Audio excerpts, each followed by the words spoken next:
Lison Daniel a plus de 240 000 followers mais ne la cherchez pas sur Instagram. Elle reconnaît avoir délaissé compte personnel depuis bien longtemps. En revanche, vous pourrez croiser la jeune comédienne et scénariste sous les traits du psychiatre sexagénaire Yvan, ou de la marketeuse parisienne Rebecca, grâce à la magie des filtres du réseau social, ou plutôt de leur détournement. Oui, Lison Daniel ne porte pas vraiment Instagram et ses selfies retouchés dans son cœur, mais son compte Insta @les-bas caractère créé en 2017 avec sa cousine a explosé pendant le confinement. Et la justesse et la drôlerie de sa galerie de personnages lui ont permis d'intégrer aujourd'hui l'équipe de scénaristes de la future série de Fanny Herrero, la célèbre créatrice de 10%, pour Netflix, et de multiplier les petits rôles et projets, entourée de sa bande de copines humoristes Agnès Hurstel, Marina Rollman ou Marie Papillon. Elle revient pour 20 minutes sur son parcours, l'humour et la solidarité entre Non, je n'y avais pas pensé. C'est vrai qu'ils ont tous vécu des moments pas simples et qu'ils craquent tous, même si Séverine, elle, continue à contenir, rire, mais ce n'était pas mon état d'esprit. J'ai l'impression que la vie reprend à peu près normalement, donc je profite de ces. J'ai l'impression que lorsqu'on a été privé pendant longtemps d'un tout petit peu de liberté, ça fait du bien.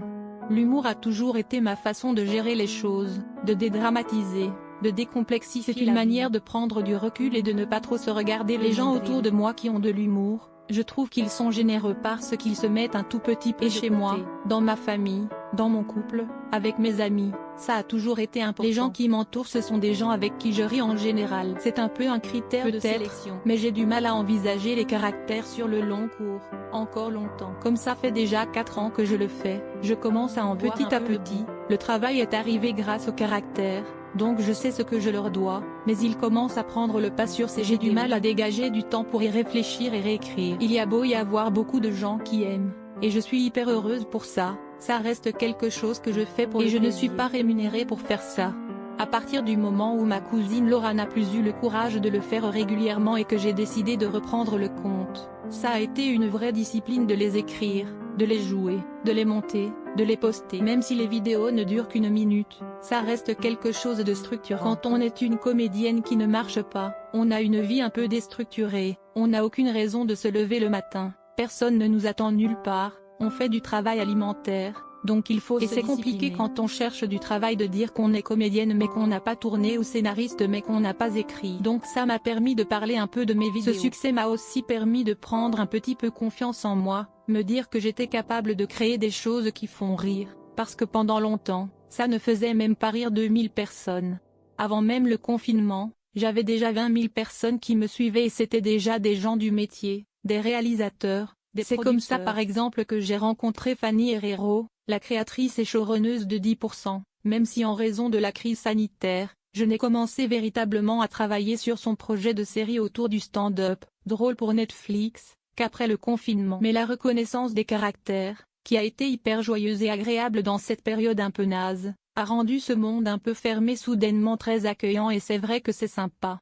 Oui, c'est le moment où il faut un peu choisir ses rôles. On me propose pas mal de comédies, mais je suis plus sensible au cinéma d'auteur, donc j'accepte des tout petits rôles dans des petites choses. Les rôles importants arriveront plus tard. Il faut savoir être patient et prendre le temps de choisir des choses qui nous ressemblent. C'est très différent, mais j'ai surtout eu la sensation d'être très chanceuse. Ce que je faisais dans ma chambre n'était pas vraiment scénarisé, c'est plutôt une petite scène dialoguée mais sans grand mouvement d'arche sur plusieurs mois. Là j'arrivais dans la cour et comme j'étais la seule junior, j'étais vraiment le padawan de Fanny Herrero, et des autres scénaristes qui travaillaient tous beaucoup, depuis longtemps et ont beaucoup de talent. J'avais l'impression d'arriver dans une masterclass hyper sympa et bienveillante. Les personnages, c'est assez différent du stand-up. Le stand-up, c'est venir avec son propre personnage et parler de soi, de son avis sur le monde, et ce n'est pas du tout quelque chose avec lequel je serais à l'aise. Il faut être très confiant pour faire ça et moi je ne saurais même pas quoi dire. Les personnages, c'est du seul en scène. Pourquoi pas?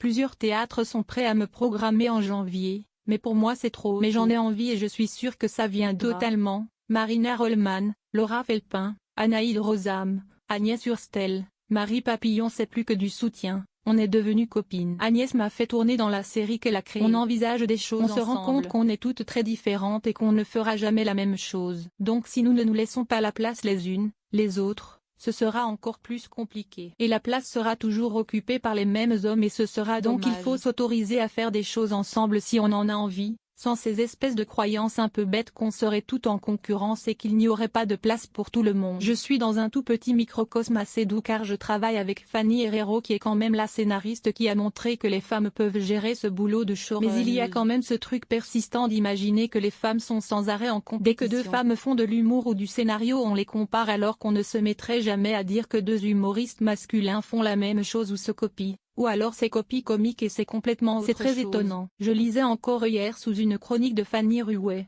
Fanny, Marina, Agnès, toutes les mêmes sur France Inter.